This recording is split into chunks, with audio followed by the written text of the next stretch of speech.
back. Happy New Year.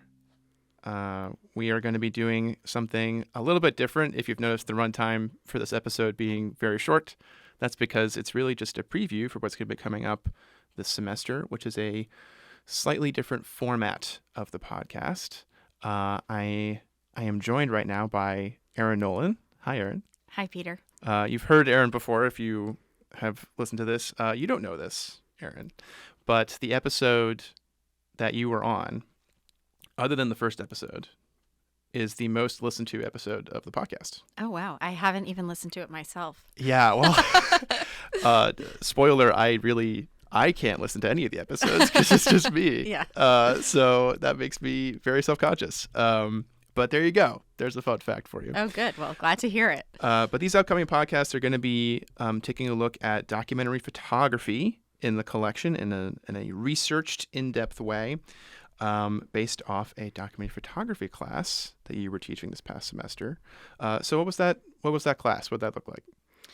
This past semester, I taught a class called True or False Documentary Photography.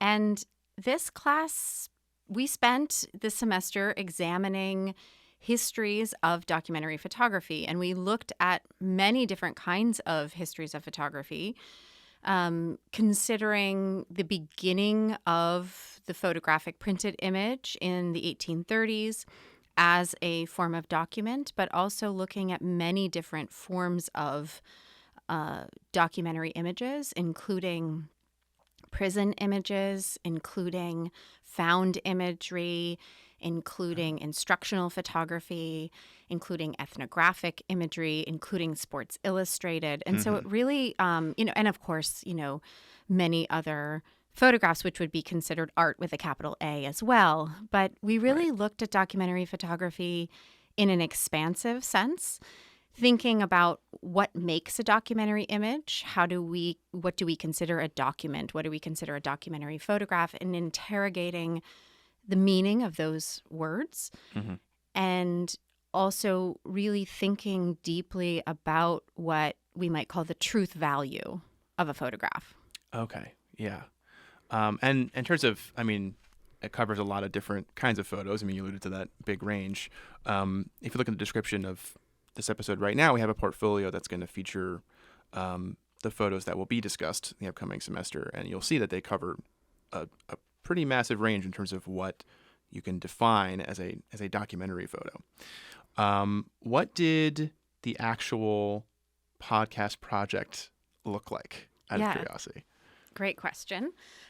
So to be completely honest, I had never assigned a podcast before, but after having heard your podcast and worked with you, I was super excited about the idea of including student work in the museum podcast and using objects from the museum collection as an inspiration for that podcast. Music to my ears. Yeah.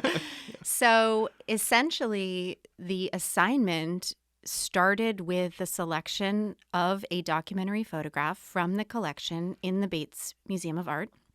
The students went down, I think, the second week of class. Yeah, pretty early on. And selected an image to work on with a partner. So they worked in pairs. So there are 15 podcasts, and so therefore 15 images from the collection.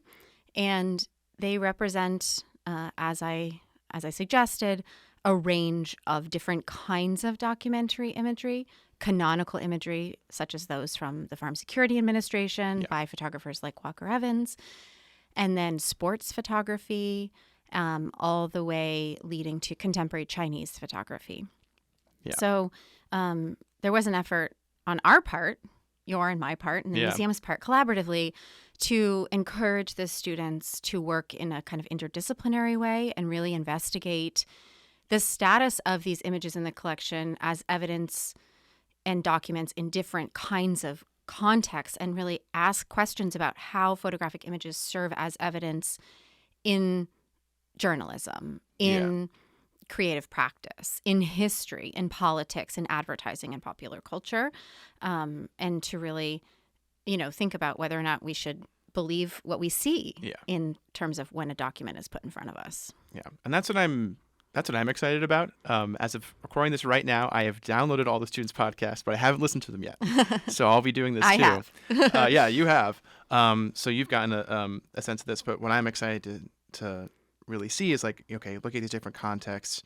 What's the relationship between this photo and truth? How do these things tie together with their specific historical context or the biography of the photographer? I'm just really excited to see all those things come together. On top of it being student work on stuff in our collection, which is what gets me the most excited of anything that I do. So I'm very excited about this. Thank you for thinking of this idea. I'm thrilled. I'm so proud of what the students produced. I'm really think that they worked extremely hard over the course of a very difficult semester. Yeah. And the assignment, as I mentioned, was scaffolded to build throughout the semester. So they started working on it in early September and completed the assignment at the end of last week. Yeah. So, which was, early December. Yeah. So they were really, the assignment was scaffolded to build on itself and culminate in this final 15-minute podcast episode, which you will all be hearing over the course of the semester. Yeah, exactly. And Peter, as you and I have discussed, these are research-based podcasts, not an Yes. interview like or conversation so much like you and I are having now. But the students worked really hard to investigate the historical background, the artistic biography, the socio-political context in which these images were produced and are seen today. And so the research and the effort that they put into that was also really fabulous to see. So, you'll start hearing these, a week from today, and these will be getting uploaded once a week. So that's a faster schedule than normal. And that research component is something I'm really excited about because normally that's something that typically in the day-to-day work week, I don't always have the most time to do. And so I'm very excited to be putting these out there, to be sharing these with all of you. Stay tuned for all of that. Can I add one more thing? Oh, yeah, of course. I just want to say thank you to everyone at the museum for all of your help with selecting the photographs and letting us come see the photographs many, many times over the semester.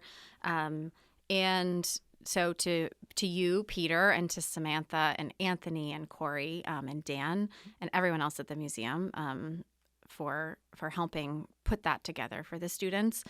Also to the amazing librarians who helped us, including Marianne and Chris, and also to Jamie Watkins and his team in the digital media studios who also were incredible in facilitating the making of these podcasts. So it truly was an interdisciplinary and collaborative endeavor across the Bates campus, which I'm really, really thrilled about. Yeah. And I should thank Jamie more often. He's been actually very helpful in terms of having this happen at all for any of these podcast episodes. So my special thanks to him and to you for putting your students to work. And thank the students for their work. I'm really proud of it. I think it'll be great. And I'm really also thrilled that not only will these be archived here on the museum podcast, but also available on the museum website related to the objects so that students, future Bates students, can access the research and the synthesis and analysis and everything, all of the thinking that has gone into considering and really evaluating how photographic evidence can be contested. And of course, we're required to do that every day when we look at our phones, right? Yeah. And so it was wonderful to see the students really approach this critically and think about images in that way. Great. All right. Thanks very much, Erin. All right. Thanks, Peter. Stay tuned, everybody.